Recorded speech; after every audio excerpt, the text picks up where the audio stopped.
Buen día, profesor. Nuestro equipo está conformado por Arroyo Luna Doris Marlene, un servidor, Fernández Rangel Imelda Teresita y Saldaña Mesa Daniel. En este parcial a evaluar, nuestro proyecto se basó en un intercambiador de calor tipo tubo coraza. Como parte de la materia de fenómenos de transporte, se busca implementar los conocimientos mediante problemas teóricos a través de cada proyecto por departamental, acercándonos a los problemas en la industria. Buscamos analizar una de las principales aplicaciones del transporte de calor por convección en intercambiadores de calor. Suelen utilizarse por el rendimiento económico o cantidad de materia prima necesaria para cumplir sus funciones. Antes de entrar de lleno con el proyecto, es necesario precisar algunos conceptos que consideramos importantes.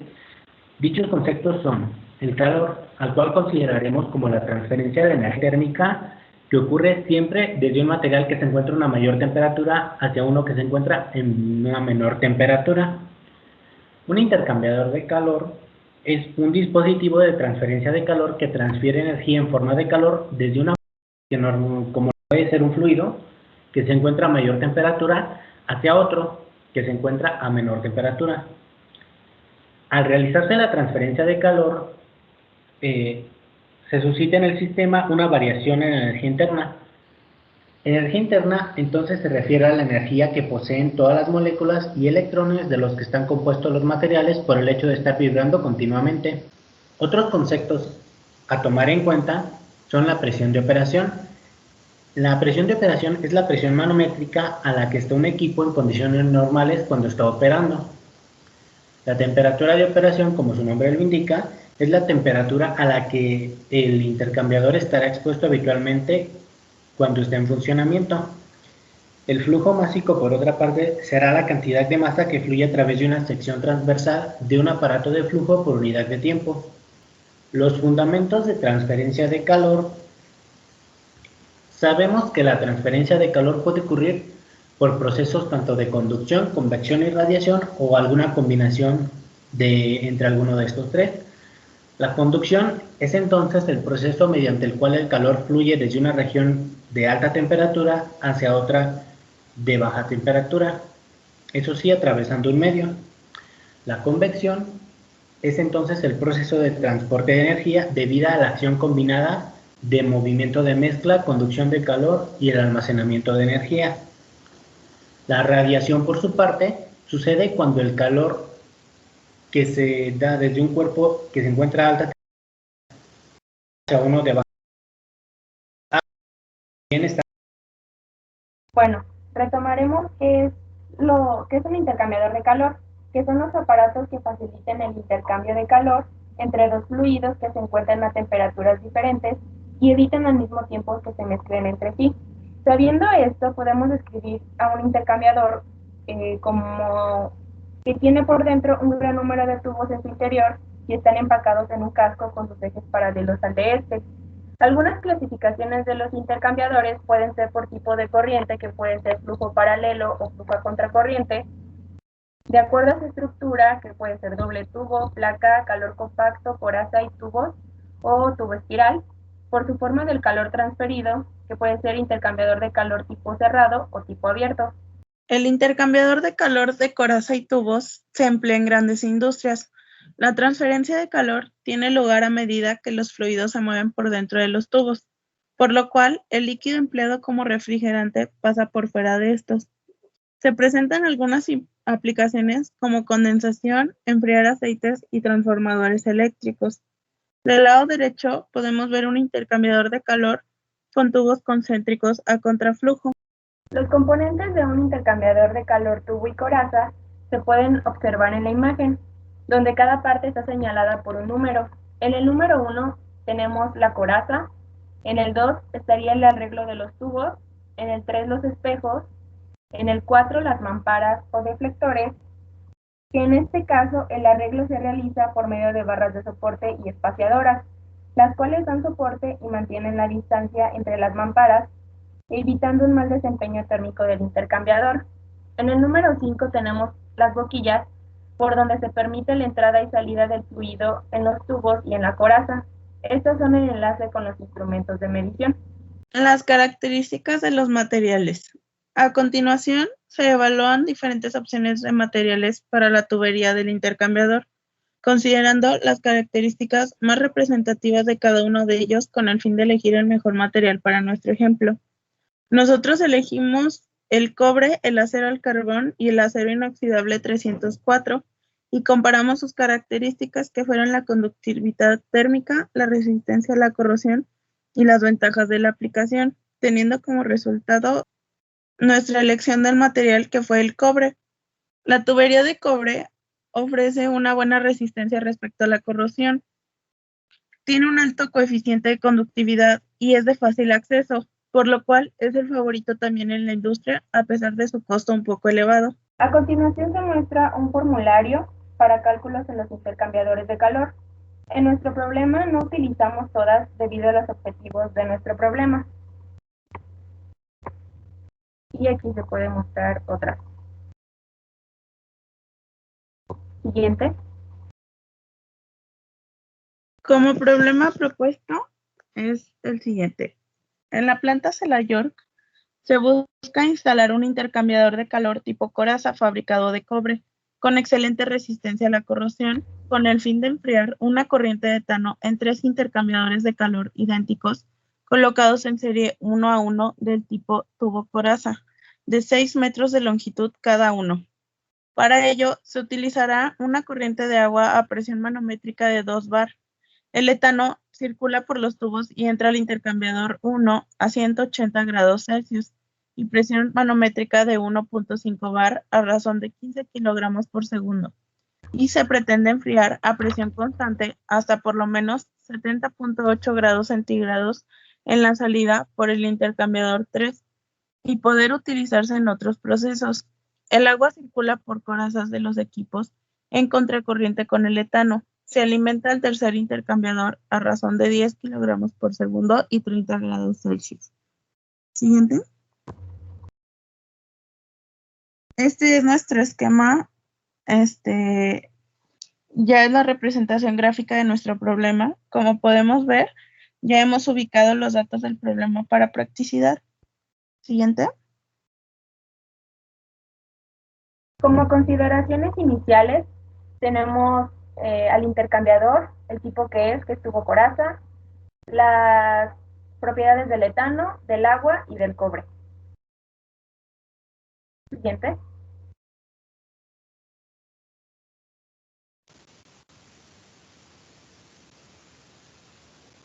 Para comenzar a plantear alguna solución a nuestro problema, dividimos, primero que nada hay que decir que dividimos nuestro sistema en 3 partes.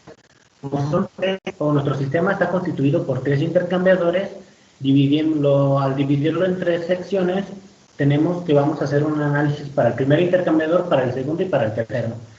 Primero que nada hacemos un análisis termodinámico con el fin de saber si el etano de salida del sistema está a la temperatura que requiere la empresa.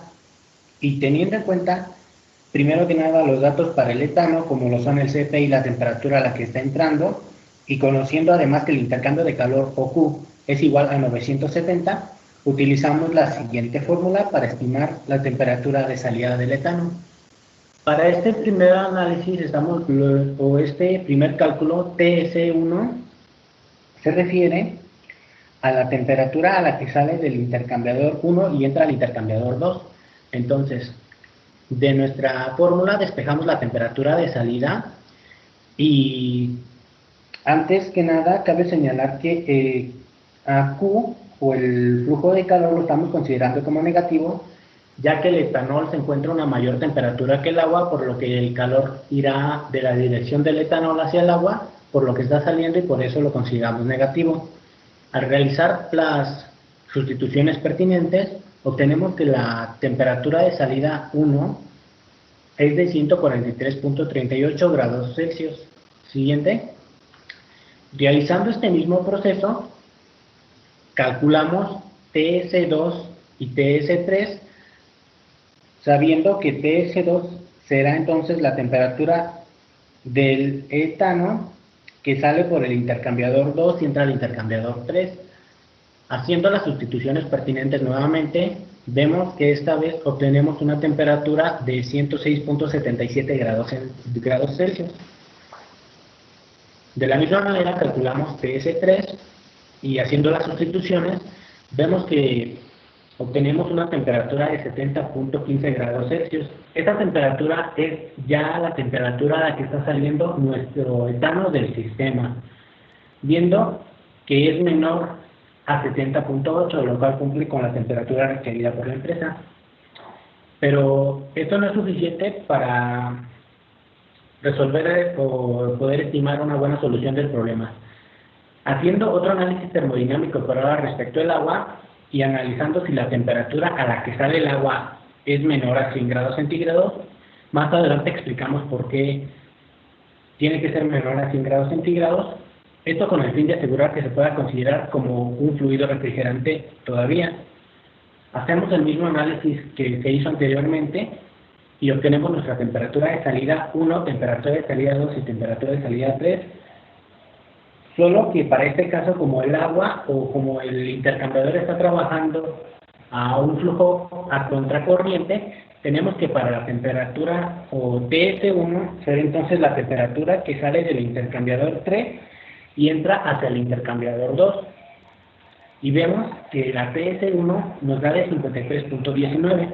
Posterior a ello, calculamos la temperatura de salida 2, que nuevamente lo vuelvo a decir, esta vez será la temperatura a la que sale del intercambiador 2 y entra al intercambiador 1, obteniendo un valor de 76.39.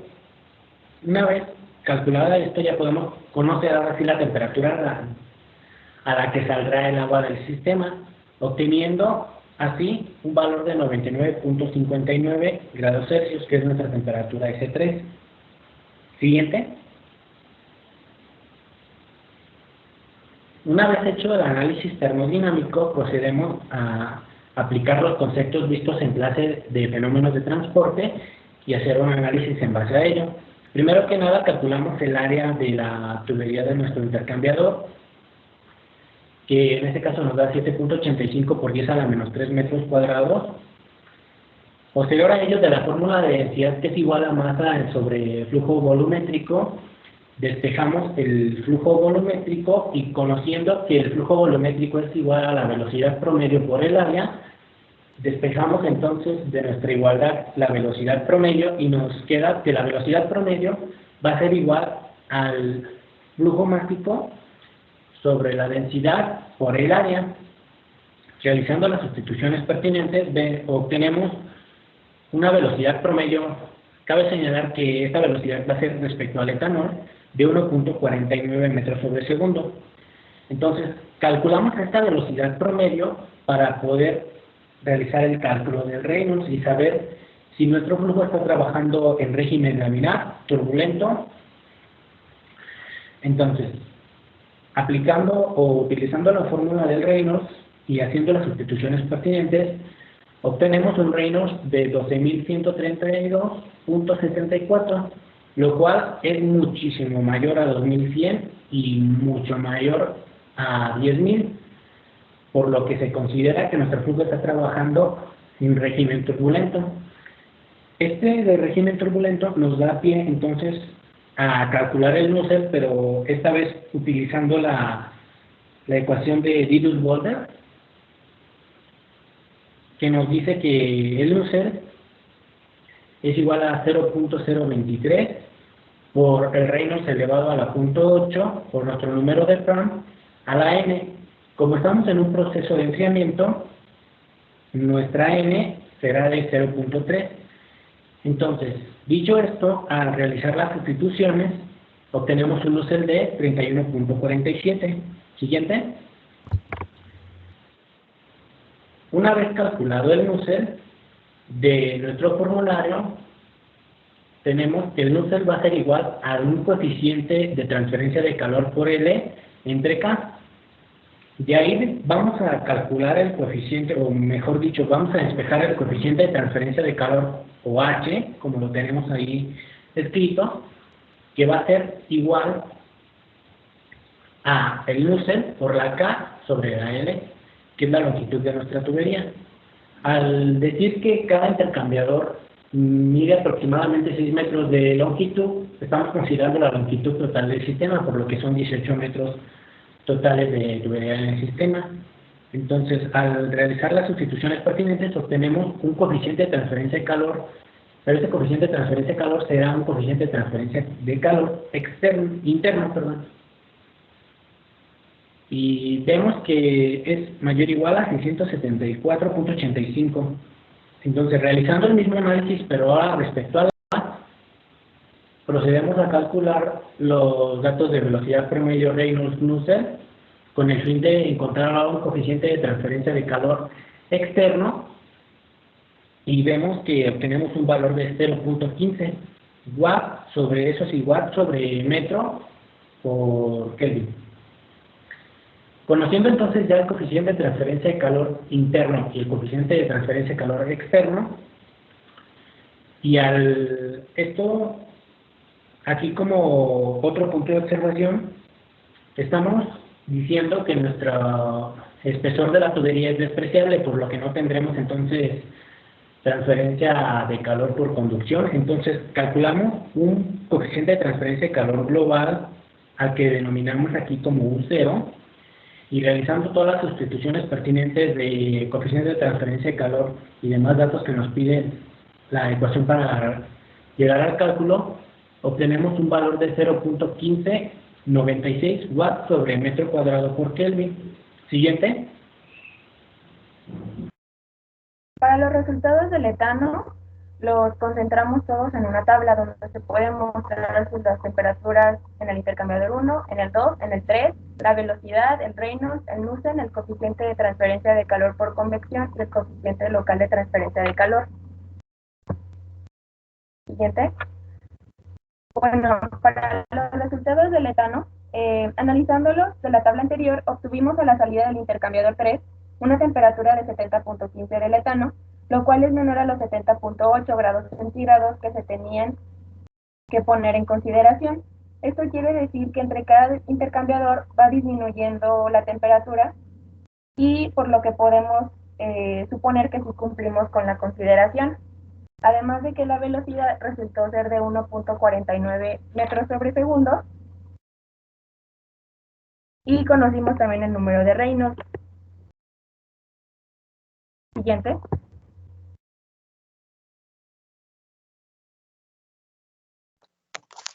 En el coeficiente de calor por convección del etano fue de 674 watts sobre metro cuadrado por Kelvin.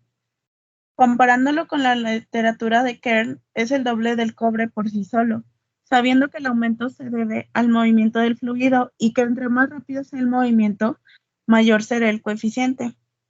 En el coeficiente local de transferencia de calor obtenido fue de 0.15096 watts sobre metro cuadrado por Kelvin, lo cual comparándolo con los obtenidos en clase fue mínimo, y consideramos que esto se debe a la cantidad de flujo, el diámetro de la tubería y al valor de K. Siguiente.